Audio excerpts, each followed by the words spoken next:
Yo, selamat datang di Freaks Channel. Kali ini Mimin akan kembali membahas manga Tsumasa no Valkyrie pada chapter terbaru, chapter 70 dan 71. Oke, langsung saja.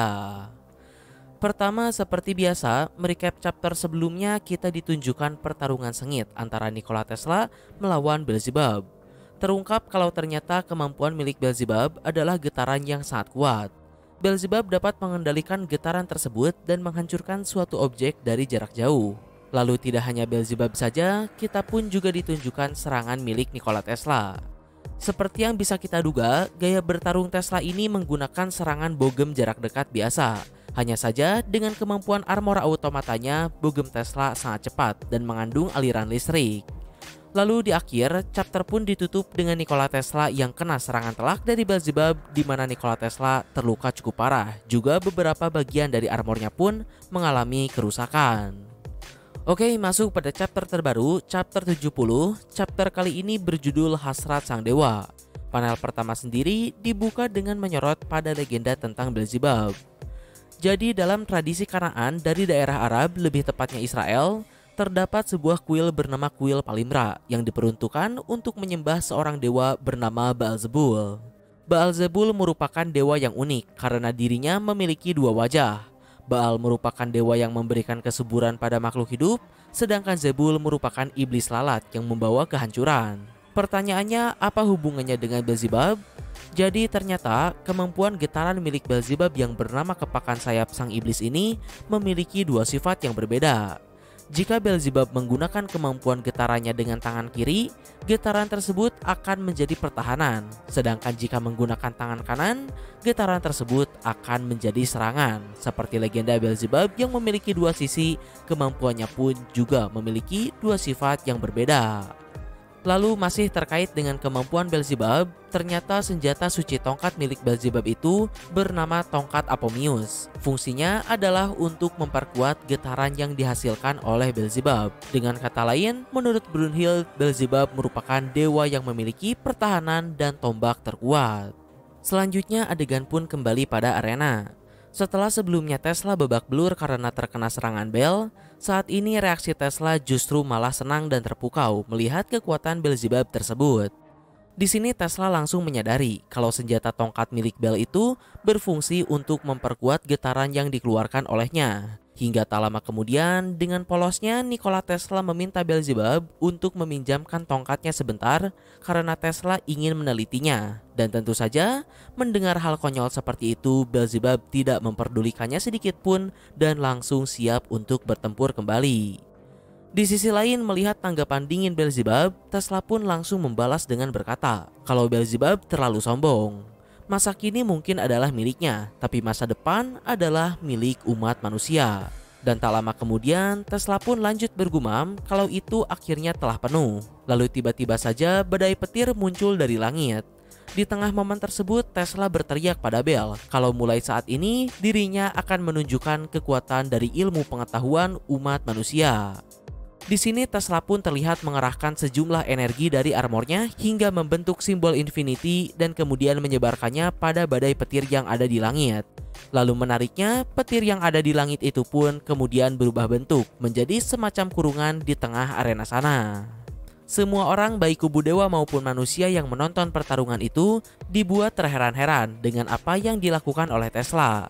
Beberapa orang menyebut kalau penjara petir itu hanyalah ilusi. Tapi kemudian di saat yang sama, para ilmuwan yang ada di bangku penonton pun langsung membantah semua anggapan tersebut dan mengatakan kalau apa yang sedang mereka lihat saat ini adalah sains.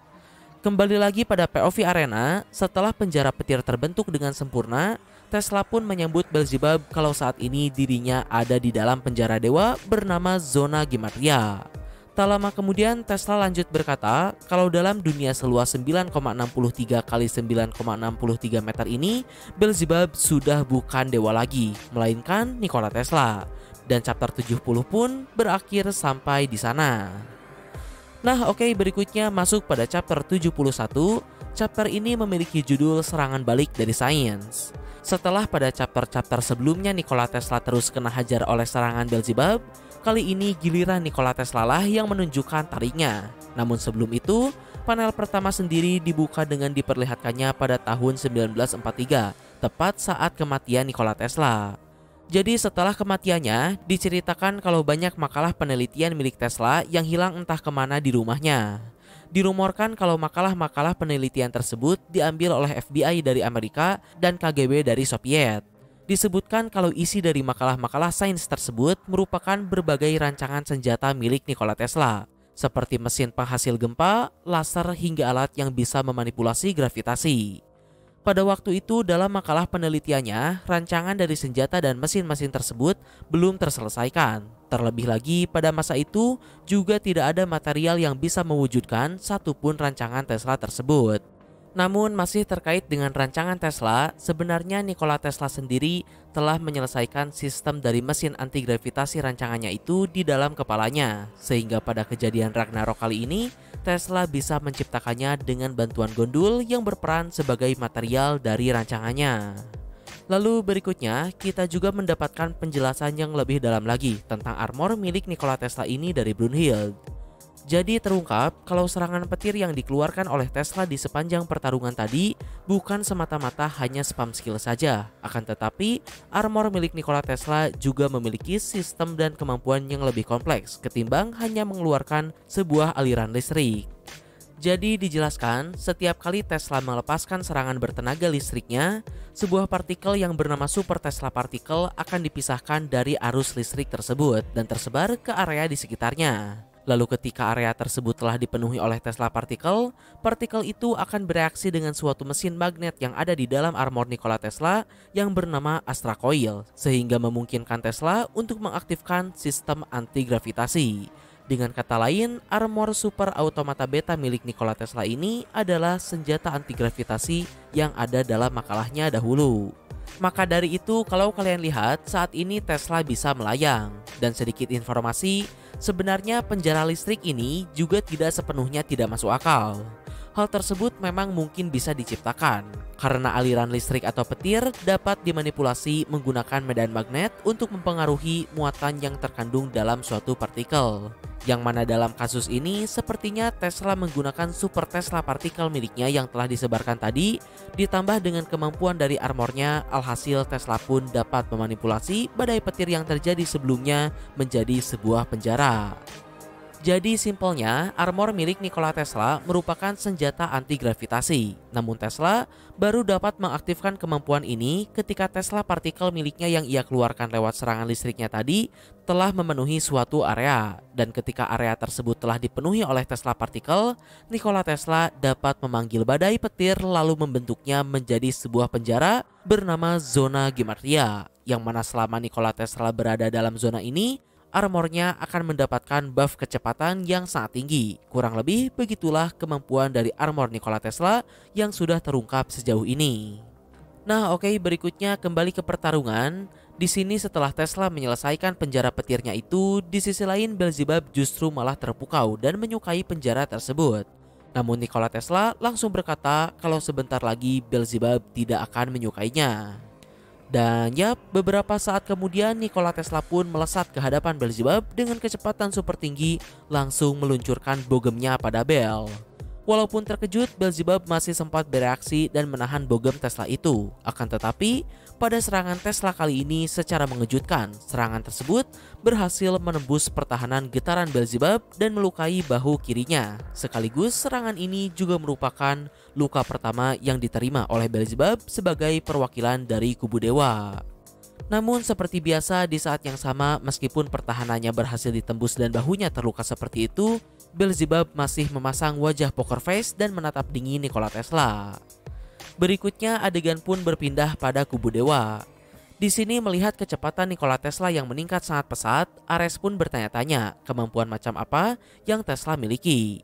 Lalu seperti biasa, Hermes pun langsung menjelaskannya pada Ares kalau sebenarnya kecepatan Tesla itu tidak meningkat banyak. Hanya saja dengan sistem anti-gravitasi miliknya ini mampu menghilangkan gerakan awal Nikola Tesla. Untuk lebih jelasnya, ketika seseorang akan melakukan sesuatu, baik itu dewa maupun manusia, pasti akan ada yang namanya gerakan awal. Contohnya ketika seseorang berlari, pasti dirinya akan mendorong tanah dan melajukan diri. membutuhkan waktu tertentu untuk mencapai kecepatan maksimal dari si pelari tersebut. Dalam kata lain, hal itu disebut dengan akselerasi. Namun dengan teknologi anti-gravitasi Nikola Tesla, dirinya dapat mencapai kecepatan maksimum tanpa gerakan awal. Atau dalam kasus si pelari tadi, Tesla dapat mencapai kecepatan maksimum dari dorongan pertama saja. Dan gerakan tersebut, Tesla memanggilnya sebagai Zero Mach Speed. Oke, selanjutnya kembali ke arena. Melihat Beelzebub yang masih sempat bereaksi, Nikola Tesla pun cukup terkesan. Namun tak lama kemudian, Tesla langsung melesat kembali berniat menghancurkan mata kiri Beelzebub. Bel masih bisa menghindar, namun kecepatan Nikola Tesla bukan omong kosong belaka.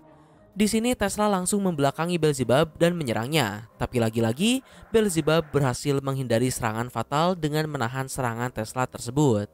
Walaupun tetap, meskipun ia menahannya, serangan Nikola Tesla masih berhasil menembus pertahanan Bell dan melukai pipi kirinya. Berikutnya tidak berhenti sampai di situ, Tesla kembali berniat untuk melanjutkan serangannya. Namun di saat yang sama, Beelzebub juga balik menyerang dengan tangan kanannya. Melihat hal itu, Tesla langsung menghentikan serangannya dan menghindari serangan Bell. Tapi sayangnya, di sini sepertinya Beelzebub tahu kalau Tesla akan menghindari serangan tersebut karena di sini Beelzebub sudah bersiap untuk mengeluarkan serangan yang lebih besar lagi menggunakan tongkatnya. Sementara di sisi lain, posisi Tesla tidak menguntungkan karena menghindari serangan pertama Beelzebub. Lalu berikutnya tak pakai lama, Beelzebub pun langsung melepaskan serangan besarnya itu.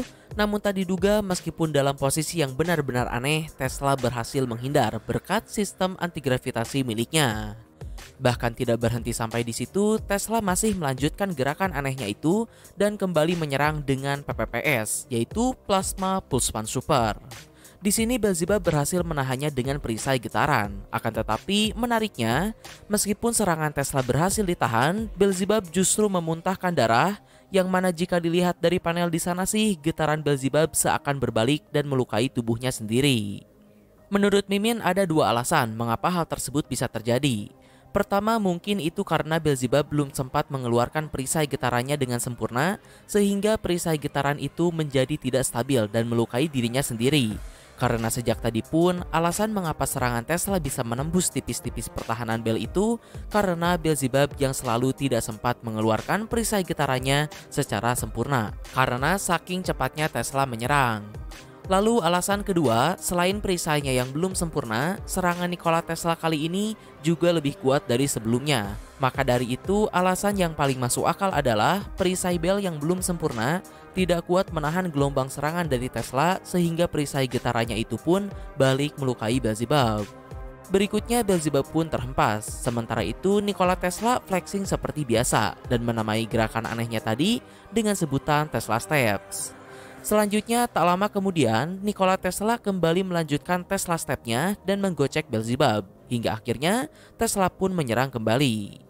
Serangan tersebut berhasil dihindari, akan tetapi seperti Beelzebub sebelumnya, Tesla juga sudah menduganya dan berniat menghabisi Bell pada serangan kedua. Dan yap, ledakan energi pun terjadi.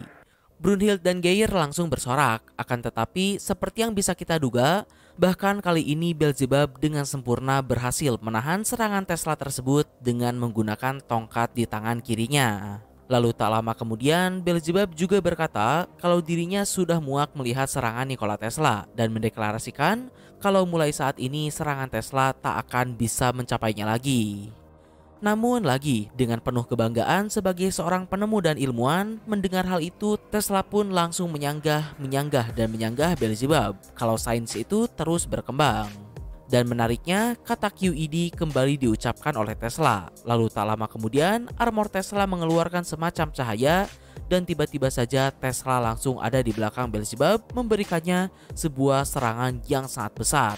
Karena terlihat dari serangan Tesla kali ini muncul petir yang langsung menghantam seluruh arena dan chapter pun berakhir sampai di sana. Oke, sedikit pembahasan dari Mimin terkait dengan serangan terakhir Tesla tadi. Jelas kalau serangannya kali ini benar-benar sangat besar. Pertanyaannya tentu saja, apakah Beelzebub bisa menahannya atau tidak? Jawabannya, tepat pada saat Tesla akan memukul Bell, terlihat kalau Beelzebub memegang tongkatnya di tangan kanan. Dengan kata lain, seharusnya Beelzebub tidak akan sempat menahan serangan Nikola Tesla tersebut, kecuali Beelzebub masih memiliki teknik lain yang belum ia keluarkan. Lalu masih terkait dengan serangan Tesla tadi, seperti yang kalian lihat Tesla benar-benar bergerak dengan sangat cepat. Bahkan kali ini Beelzebub sendiri sampai tidak sempat untuk bereaksi. Jika dilihat dari gambarnya sih, di sini Nikola Tesla seakan bergerak dengan kecepatan cahaya. Apalagi sebelum mengeluarkan jurusnya ini, Tesla juga sempat menyebut QED, yang artinya serangan Tesla kali ini adalah sebuah penemuan baru. Lebih tepatnya, metode atau sistem bagaimana Tesla bisa menyerang secepat itu. Apakah Tesla benar-benar bisa bergerak dengan kecepatan cahaya? Atau ada penjelasan lain? Jawaban pastinya bisa kita temukan di chapter yang akan datang. Selanjutnya terkait dengan sejauh berjalannya pertarungan di ronde 8 ini, menurut Mimin khususnya chapter kali ini cukup seru karena duel antara Beelzebub dan Nikola Tesla terus terjadi secara konstan. Kita diperlihatkan Tesla dan Beelzebub yang terus saling berbalas serangan dan menahan serangan masing-masing, seakan keduanya merupakan seorang ilmuwan yang ingin saling membuktikan siapa yang paling benar. Beelzebub sebagai dewa yang ingin membuktikan kalau manusia tak akan menang melawan dewa, sementara Nikola Tesla ingin membuktikan kalau ilmu pengetahuan manusia bahkan bisa melampaui seorang dewa sekalipun. Pada akhir chapter tadi, meskipun Beelzebub memang terkena serangan besar dari Tesla, tapi Mimin sangat yakin kalau ronde 8 ini pastinya tidak akan berakhir sampai di sana. Pada chapter ini kita sudah diperlihatkan mode serangan Nikola Tesla yang cukup besar, tapi di sisi lain kita masih belum diperlihatkan kemampuan lain yang dimiliki oleh Beelzebub. Karena seperti yang kalian tahu, para petarung dari kubu dewa ini biasanya memiliki mode tempurnya masing-masing. Jadi intinya kita masih belum diperlihatkan kemampuan penuh dari Beelzebub, tapi di saat yang sama Nikola Tesla juga bilang kalau ilmu pengetahuan itu akan terus berkembang. Jika Mimin harus menyimpulkan tanpa menggunakan teori apapun, Mimin rasa pada pertarungan di ronde 8 ini, kedua petarung memiliki kesempatan yang sama untuk saling mengalahkan. Tidak ada yang terasa lebih unggul, baik Tesla maupun Beelzebub. Keduanya sama-sama kuat dan menurut Mimin, keduanya juga masih memiliki kartu yang belum mereka keluarkan. Jadi bagaimana menurut kalian, siapakah yang akan menang? Nah oke, terakhir terlepas dari semua yang Mimin sebutkan sebelumnya, ada satu hal lain yang cukup menarik di sini.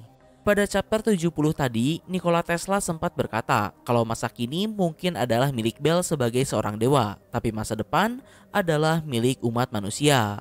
Mungkinkah perkataan tersebut merupakan foreshadowing untuk kekalahan Tesla pada ronde 8 ini? Sekaligus juga memberitahu kita, meskipun begitu, umat manusialah yang akan tetap memenangkan Ragnarok ini. Itu menurut opini Mimin pribadi. Nah oke, mungkin kurang lebih itulah pembahasan dari Mimin pada chapter terbaru ini. Mohon maaf untuk kesalahan dan kekurangannya. Like, share, subscribe kalau suka, komen, dan kritik dan saran. Terima kasih telah menonton. Ciao.